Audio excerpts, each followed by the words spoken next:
Let's review our trades for today. Today is Friday, September 22nd of 2023, and we did two trades in our main option trading account. First, you see the new bearish call or bullish call credit spread we did in CL. So we sold the CL October 20th $72.50 put and bought the $67.50 put for protection. We put a net of 85 cents per share into our pocket. So let's take a look at our chart. So we'll start in the top right here in this hourly chart because there's something interesting going on up here.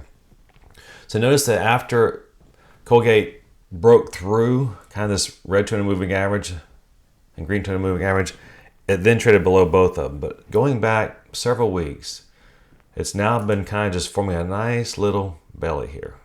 Now the problem is that it's running up against the 200 moving average on this hourly chart. So we'll have to see if it can push through it. So that's kind of easier to see here that it's kind of bottoming out. You can see it on all the charts, but the hourly is a nice chart to look at that on.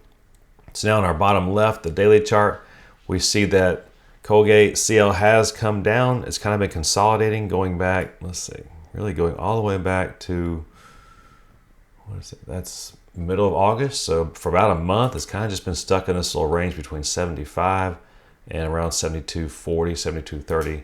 The general area where we sold that $72.50 put option. Now notice it is trading below both these moving averages. That's kind of a negative, something we don't really want to see, but it is trading at the lower part of where it tends to find support over the past year or so. Do look here that going back to October of last year, so right a year ago, it did have a really sharp decline where it declined, see, around almost 20%, and then it went right back up. So there's always a possibility of it going down. I always like to kind of remind you of what might happen. Notice over the past several weeks, there was strong selling pressure. Over the past week, it's kind of calmed down, and now buyers have kind of come in and starting to show their strength, except for this one day here. Pretty high volume day. It was a red day, but notice that nothing really happened that day. Buyers bought it up, sellers sold it down, sellers sold it lower, buyers bought it up. It's kind of traded, it wasn't a doji, but open to close pretty close to the same price. Now over here in this weekly chart, do notice that overall, long term, the highs are getting lower. However, we are, and notice that the lows here are also slightly getting lower, but we are at the lower part of this trading channel. So that's kind of why I felt comfortable doing this. And then notice over the past month, as the sellers have kind of been in control, the volume has been a lot lower than going back. So it appears that sellers are losing momentum here. And Colgate is not one that finds support right at the moving averages. Notice that it breaks through it, breaks through it, breaks through it. So it kind of trades around those moving averages. You kind of want to look at the characteristics of each stock, and CL is one that kind of trades around the moving averages instead of finding really strong support or resistance at them. The next one is AMT. Now, thought about this, should I wait? But I decided to go ahead and roll this position. I'll show you why in a second. So we're in a covered call and a cash secure put option in AMT. So we bought to close the AMT October 20th 180 put and 180 covered call, rolled those strike prices down by $5 to 175 and went out to November. So for this, we pocketed $25 minus commission. Let me show you why I went ahead and did that today. So overall, we see that long term, AMT is in a downtrend here. Now, it is the lower part of this trading channel. I don't have these channel lines drawn, but it kind of looks something along the lines of this here.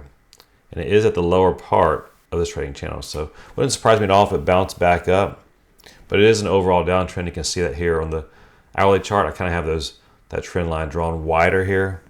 So if you look at the wider trend, it's kind of in the middle, but if you look at the closer trend in the daily chart, it's more at the bottom of that chart. And so it's showing weakness. It broke out below this area here that should have sort of support for it right in here, this low right in here, which would put it around 180. Notice it traded there for several weeks. This is the weekly chart on the bottom right, but then it's pushed below it. It done it on pretty decent volume, not overwhelming volume, although if you look here at the past week, the sellers have definitely shown some strength, especially yesterday. It's a high volume day, and it was a big down day, just a solid red candle, no real legs there. It closed almost in the low of the day, if not the low of the day. So because of that, I decided to take our strike price from 180 and roll it down here to right in this general area here, right around 175. And so if AMT does come up, expect it to find resistance there. We're also lined up to receive this dividend, pretty decent dividend that AMT pays. So if we still own it on the ex-dividend date, we'll get that dividend, which most likely we will, because it's now trading below there by about $7. So that's our two trades for today. And that's all for this week. I hope you have a great weekend.